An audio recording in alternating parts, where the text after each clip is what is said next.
for me, it's everything. Yeah. And I'm like, this was the big one. The sentimental value is so important. What you did here. Oh my God.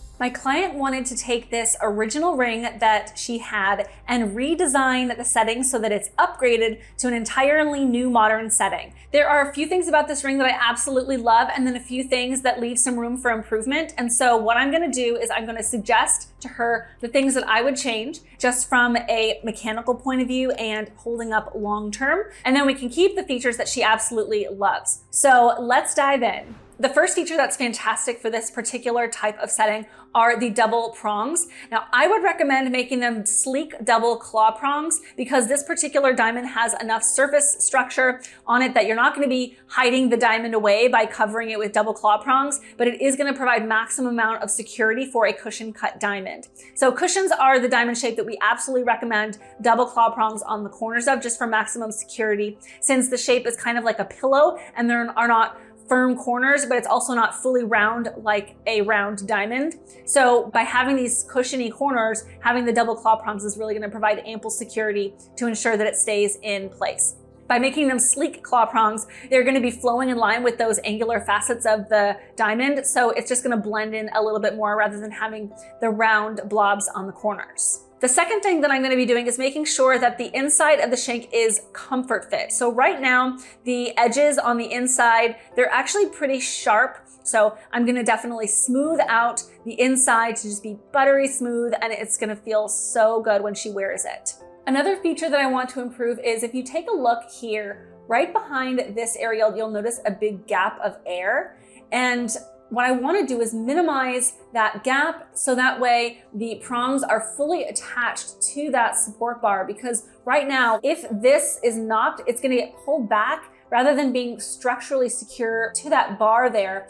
And then if it were knocked there, it would get knocked back completely to the point where it's joined. So we want to make sure that this prong is completely secure against this diamond. So if it were knocked out of place, it would not completely pull back all the way down. So I'm going to be keeping that in mind when creating this new setting so that all of the prongs are fully fixed against that bar of metal there for full support. We're also going to be adding diamonds to a hidden halo underneath that diamond. So by adding a hidden halo of diamonds, we're gonna allow it to have more sparkle, more shine, and if it's high polish, it's gonna have beautiful shine, but this is just gonna be adding a whole new level of sparkle to the ring. And who doesn't want more sparkle, right?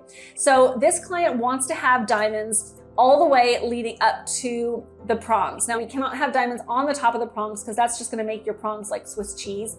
But in this case, as long as we fix this prong set to the hidden halo there, then you're going to have structural support to allow diamonds to be set here while also having ample support for that center diamond with that split double claw prong.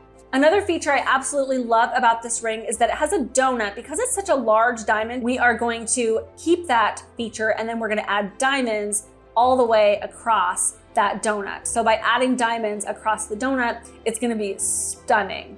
If you take a look at these prongs, they look very smushed.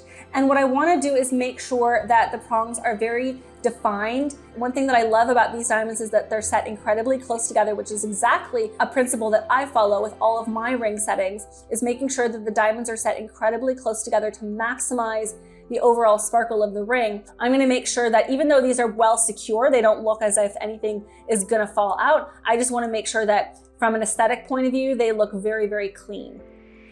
And bam, the final result.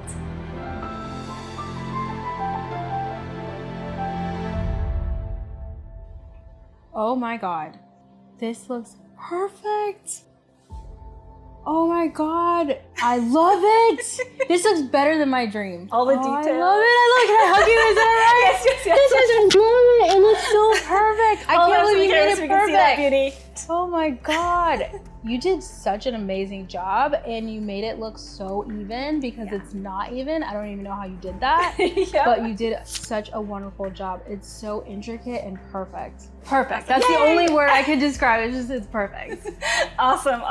Yeah. I just can't believe it. Yay. Like, look at that. It just looks amazing. So, okay, this stone I stalked for 3 years because I was like, this is like my dream, like on my vision board. I'll never get it. And then, you know, I was able to acquire it and I was like, oh, I'm gonna take it to you. And then you just did, like, it's just so perfect. Yes. I can't. Oh, I told my daughters I was going to pick it up and I was like, it will go to one of you. The comparison is like insane. How it didn't look as bright in this setting as what you did here. It just looks like a different color. You know? You did such a wonderful. I keep saying perfect. That's the only word I can describe it. Thank you so much. And one thing I wanted to point out was the inside of that support basket there is not polished. I do think that's important. If you're thinking from craftsmanship, from a holistic perspective on a piece, underneath your diamond, every angle is polished to perfection and under a microscope. And I really do think that it allows that diamond to shine brighter rather than having the dull surface on the inside underneath the diamond. You can definitely tell. Exactly. And the sleek claw prongs on that one, just flowing in line with the facets. It's something that makes it so fluid. Yeah, and we have to hand sculpt it. So when you have round prongs, there's actually a tool that you can do that makes it really fast. But by doing that, it takes a lot of time, but I really think it's worth it because your eye doesn't really focus on them. But when you do, it looks really beautiful as like an aesthetic part of the design. Yes. Yeah. Definitely. I definitely can tell. No, you did such an amazing job. You always do though. Yeah. I didn't doubt it for a second. It's just, it's the best thing. And I love the hidden halo because it doesn't take away from the center, but like that little sparkle on the side is so wonderful. And the prongs, it's just so great. You did, it's amazing. I don't know what to say. I'm so happy. I love it. You did such a great job.